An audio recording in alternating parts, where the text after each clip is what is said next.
Hi, I'm Ben Chu. And I'm Jen Bullock. And together we are Medspa Secrets!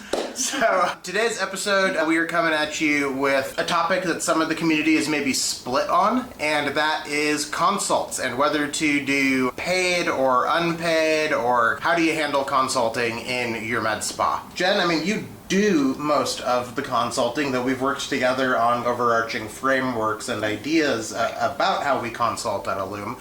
Maybe you can take us away with some of the key components. You bet. When I first started out in the industry, I really didn't understand the purpose of the consult. It was, a patient would come in and they would tell me essentially what it was that they were coming for, and I would try and sell them something that I thought was what they wanted. But I feel like as I've grown and as I think we've worked with some coaches, and you've taught me a little bit about the relationship building that happens in selling and all of that, that's really shifted the way that I design and do a consult with a patient. A lot of people miss a lot of opportunities in a consult. First and foremost, I feel like the whole role of having a consultation with a patient is to get to know one another. It's an opportunity to connect. They're bringing to you something that they see as a flaw or a piece of them that they want to improve or correct, and your job is to find out how it is that you can best serve them. Totally. I mean, really, the consult, initial first phone call or them opting in through a funnel or through an ad. Obviously, the real first point of contact is they talk to somebody on the staff, they talk to somebody in the front office, but the real physical first contact with the practice as a whole is at that initial consult. Right. So it's kind of like there's that old saying of first impressions, you only get to make them once, so you want them to be good. Yes. I totally know that's not how the actual phrase goes, but that's kind of the gist of it. So I think that's why there can be a big missed opportunity there, because if you don't make that good first impression, if you don't do that first consult right, then starting the relationship out on the right foot or the wrong foot. I mean, is that what you would say? I absolutely agree. One of the things that you mentioned, though, is the first contact between staff, on the phone. The consultation does start with that first contact. And one of the things that you brought to the practice was the idea of scripting and, really having a seamless process from very first contact right up until we sit down in a room with a patient. And that really has to do with, making sure that they understand who we are. You told me about the unique value proposition on who we are as a practice. I think actually Terry Ross brought some of that into our office as well. She did, yeah. Can you talk about a little bit of the scripting that we do with our staff? Yeah, so I think first impressions being all important, you kind of need to make sure that everybody's on the same page, on the same line with what you're trying to communicate to that prospect who is going to become a consult. Mm-hmm. And that really means that everybody's on the same page in knowing what the practice is about, edifying the different parts of the practice as a whole, the providers, the methodology, providing that sort of information and positioning and authority from the first point of contact all the way up to the consult and into the consult. And I think that kind of concept of being and authority also takes us into sort of the next thing I really want to talk about, which is really something that I believe the community is divided on, which is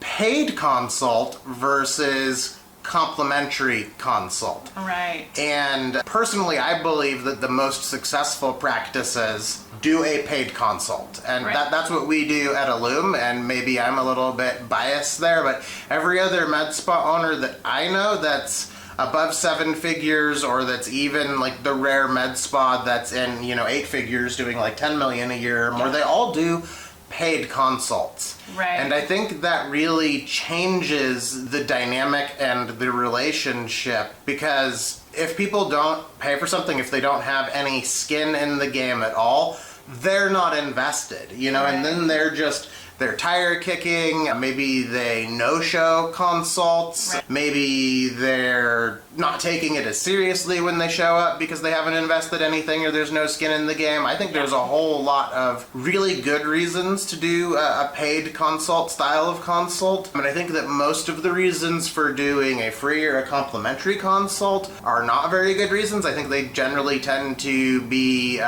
like internal self-talk that a provider or a practice manager has about not feeling like they're the true authority, maybe feeling, what's that called? Imposter syndrome. Totally not feeling like they're worthy, and all of those things come off in the consult as well. Even if they're not like verbally communicated, they're sub-communicated. Exactly. And then I think that causes a lot lower close rate, a lot lower like ticket buy-in, and I think that there's a whole host of downsides to not doing a paid consult. Because originally, before I came on, you did a complimentary consult, and then we made the switch to a paid consult. So we've done it both ways in Illume, and we've seen the results of doing it both ways. Right. Well, for me, I was really uncomfortable, like, with the idea of asking for the money. You made a good point about feeling like I didn't have like enough experience or whatever. And I think that there is a lot of people that just do a complimentary consult. Even in my town, some of the surgeons do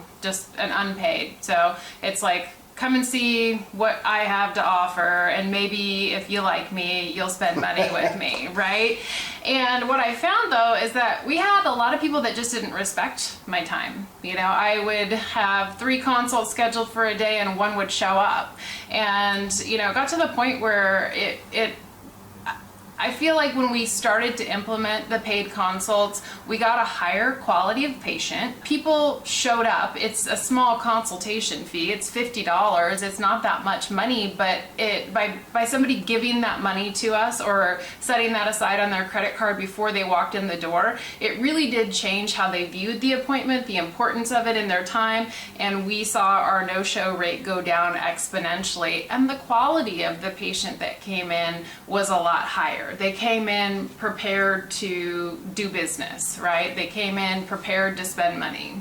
So it really did shift things. And I personally, when I first transitioned to it, was really nervous about it. I thought nobody's going to come and see me. They're not going to want to give me their credit card over the phone because there's so much credit card fraud and all kinds of stuff. But what I realized is that when we did our job with our scripting and talking about who we are as a practice, we built a relationship in that first phone call that established the trust, that established the authority, and people very rarely actually have a problem paying that consult fee and giving us the card up front. And really the ones that do aren't a good fit for our practice because they're probably the folks that wouldn't show up anyways. Totally. And you know, that's not to say that when you're doing the consult fee style of consult that there's not going to be like no pushback on the phone. Just because somebody has a little bit of apprehension to maybe paying a consult fee over the phone doesn't mean that suddenly they're not a good candidate. It just means that you need to talk to them a little bit more. And one thing that a lot of practices that do consult fees do is they apply the consult fee to any treatment that the patient decides to move forward with. So it's not like it's, you know, just $50 out the door or $75 or $100 or whatever you charge, and that's just for your time and advice. If they do decide to move forward with a treatment plan, then that does actually get applied to the total. And that's something that when you explain to people over the phone, it almost instantly overcomes most apprehension that they have to paying a consult fee.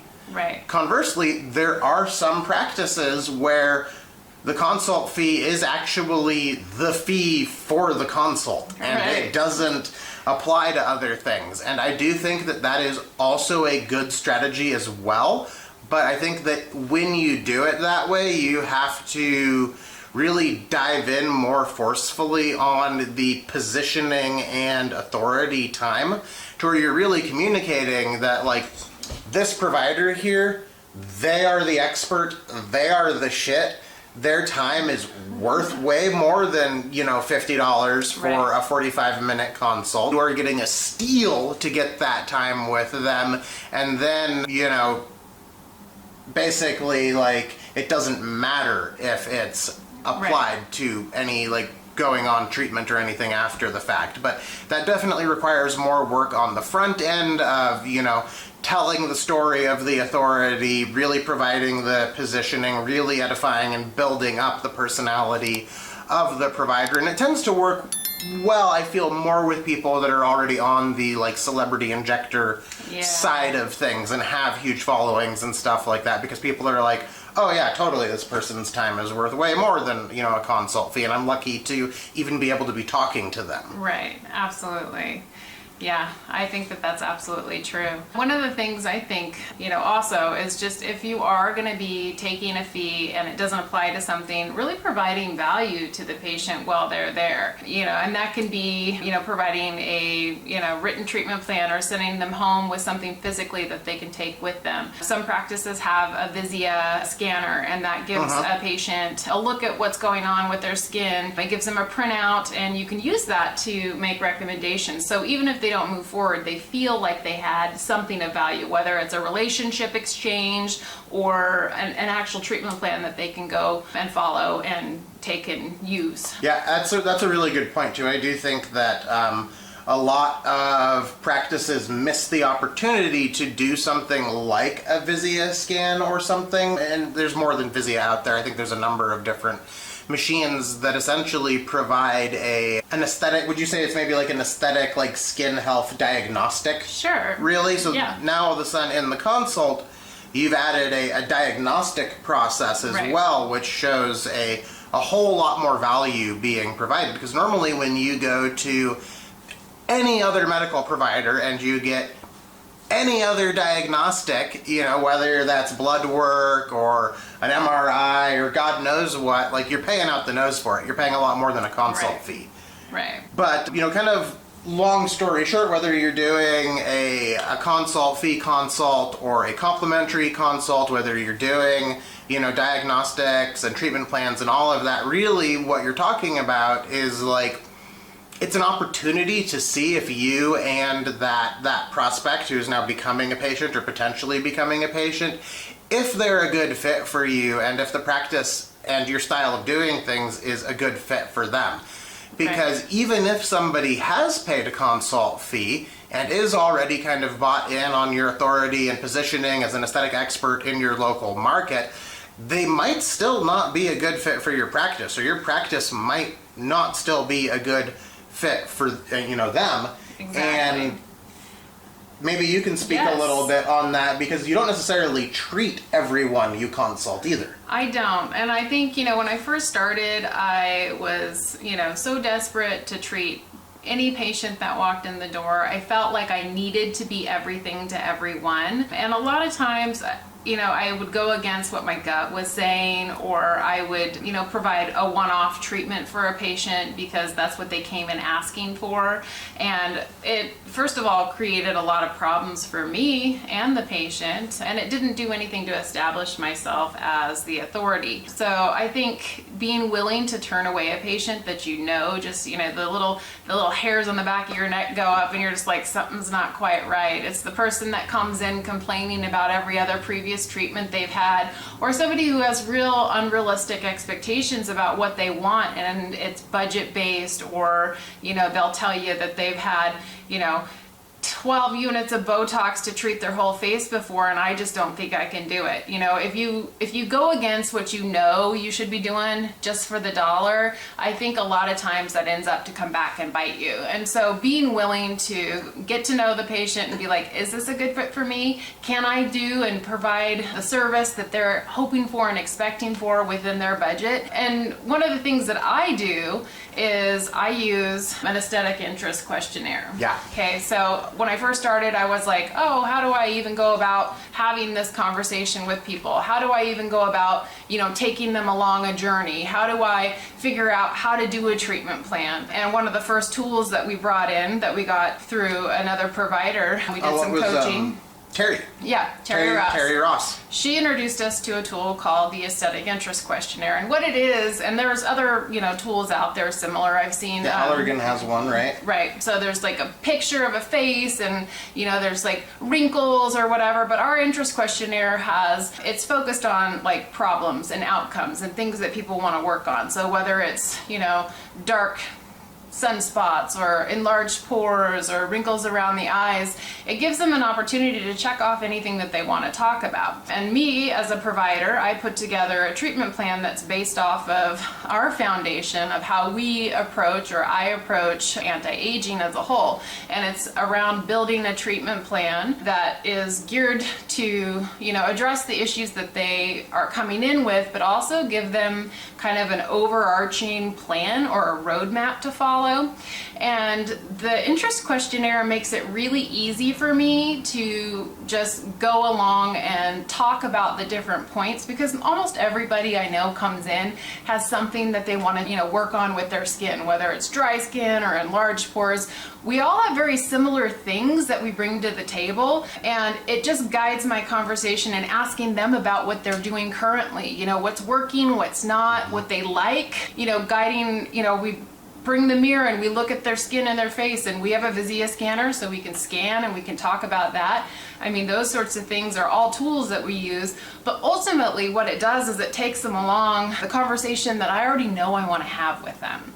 And it helps me build out a treatment plan based on like my 3 core tenets, which I call my Illume method. But essentially what it is just building out a treatment plan that addresses, clinical grade skincare and what they need for their specific skin type. It looks at, injectables like Botox or fillers or Sculptra, even PRP, because we live in an area where we have a lot of natural people that are anti-injectables. So having something that I can plug in that's going to serve that purpose and that person.